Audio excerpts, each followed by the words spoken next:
Avant même que le soleil et la lune ne soient suspendus dans le ciel, il existait des esprits nés de la pensée des rues. Parmi eux, Olorin, un nom oublié des mortels, mais que les elfes murmurent encore dans leurs chants anciens. Il ne portait pas encore le chapeau gris ni le bâton de voyage. Il n'était ni magicien ni guerrier, juste une flamme douce au cœur d'un monde en devenir. Olorin était un Maya, un esprit immortel, serviteur des puissances appelées les Valar. Sous l'aile de Manwë, le seigneur des vents, et dans les larmes silencieuses de Nienna, il apprit la compassion, la patience et la sagesse. Mais contrairement à d'autres, il ne cherchait ni pouvoir ni louange. Il aimait observer, conseiller dans l'ombre, éveiller la bonté chez les autres. Alors, quand les ténèbres commencèrent à s'éveiller de nouveau en terre du milieu, les Valar choisirent 5 de leurs serviteurs pour guider les peuples libres. Parmi eux, Olorin. Mais lui hésita, car il craignait le poids de la tâche et le piège de l'orgueil. Il finit pourtant par accepter. Et lorsqu'il mit le pied en terre du milieu, il n'était plus Olorin, il était devenu Gandalf. Si ce nom vous fait frissonner autant qu'un souffle venu de Foncombe, abonnez-vous et laissez un like. Même un petit geste peut faire pencher la balance, comme un certain anneau. Il arriva par la mer vêtu de gris, les épaules courbées non par l'âge, mais par la gravité de sa mission.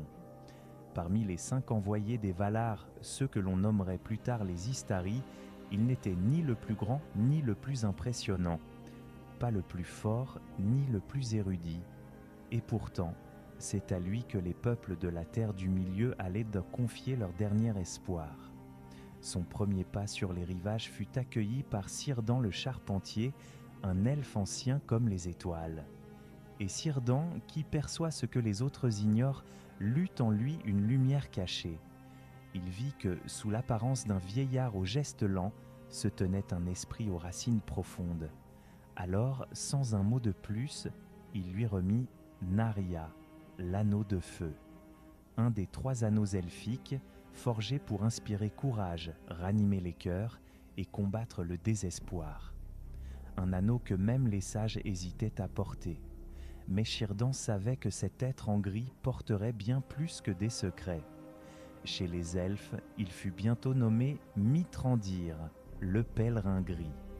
Il ne cherchait ni trône, ni armée, ni gloire. Il marchait simplement de royaume en royaume, écoutant les voix oubliées, parlant avec les plus humbles, observant les ombres qui s'allongeaient. Son approche contrastait avec celle des autres Istari. Saruman, le chef désigné du Conseil blanc, voyait en lui un rival silencieux. Lui qui s'était vêtu de blanc, lui qui se croyait le plus sage, supportait mal l'aura tranquille de Gandalf. Il enviait même la confiance que Círdan lui avait accordée. Et plus le temps passait, plus la méfiance de Saruman se mêlait à l'amertume. Mais Gandalf ne cherchait pas la confrontation. Il savait que l'ennemi, le véritable, se réveillait ailleurs. Car à l'est, dans les ruines moussues de Dol Guldur, une présence obscure s'éveillait. Un mal ancien tapi dans les bois sombres de la forêt noire. Les hommes et les elfes l'appelaient le nécromancien. Mais Gandalf, lui, pressentait autre chose. Il mena l'enquête seul, voyageant dans des terres que les cartes oubliaient, parlant aux bêtes, aux arbres et aux peuples de l'ombre. Il vit des signes, des mouvements. Il vit la peur grandir là où elle n'avait plus sa place depuis des siècles. Il comprit que le mal n'était pas mort, seulement endormi. Et il redouta ce que ses soupçons murmuraient, le retour de Sauron.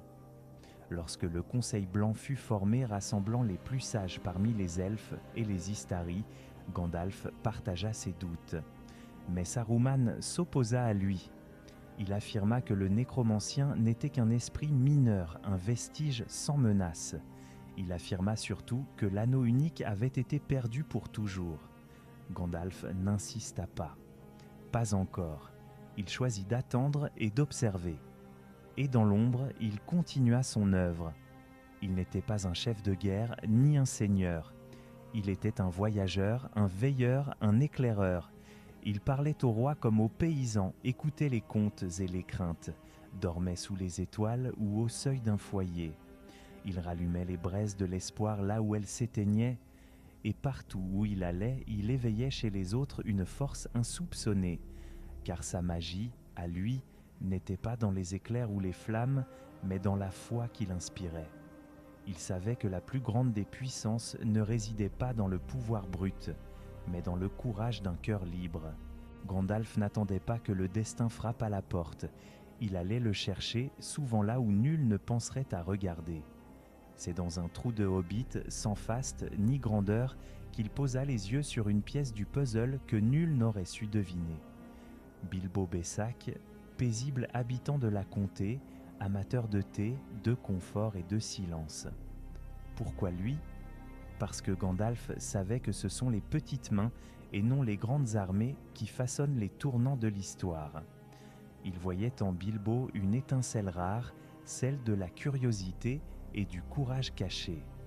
Et c'est ainsi que naquit l'expédition vers Erebor, le royaume perdu des nains, sous l'ombre de Smaug, le dragon. Mais derrière cette aventure, plus vaste encore était l'objectif de Gandalf, éveiller les peuples, les unir à nouveau, leur rappeler qu'une menace plus ancienne rôdait. Il savait que Smaug, s'il venait à s'allier à un ennemi plus noir encore, pourrait plonger le monde dans les flammes. Alors que les nains avançaient vers leur montagne, Gandalf, lui, prenait un autre chemin. Il quitta les siens en secret et se rendit dans les profondeurs de Dol Guldur, cette forteresse oubliée au cœur de la forêt noire. Et là, dans les ténèbres grouillantes, il affronta la vérité nue. Le nécromancien n'était autre que Sauron, l'ombre revenue, en train de rassembler ses forces. Ce fut une victoire à moitié arrachée. Avec l'aide du Conseil Blanc, il parvint à chasser Sauron, mais pas à le détruire. Déjà, l'ennemi fuyait vers le Mordor, vers Barad-dûr, vers l'œil qui bientôt s'ouvrirait. Le monde sombrait lentement dans l'inquiétude et Gandalf reprit ses veilles, plus inquiet que jamais. Et puis, un jour, le passé frappa à sa porte sous la forme d'un objet trouvé jadis dans les ténèbres de la montagne. Bilbo, sans le savoir, avait rapporté l'anneau unique. Ce fut un frisson d'effroi, un pressentiment qui ne le quitta plus. Gandalf mena ses recherches, interrogea les vieux écrits, retourna jusqu'au cachot d'anciens royaumes. Et enfin il comprit.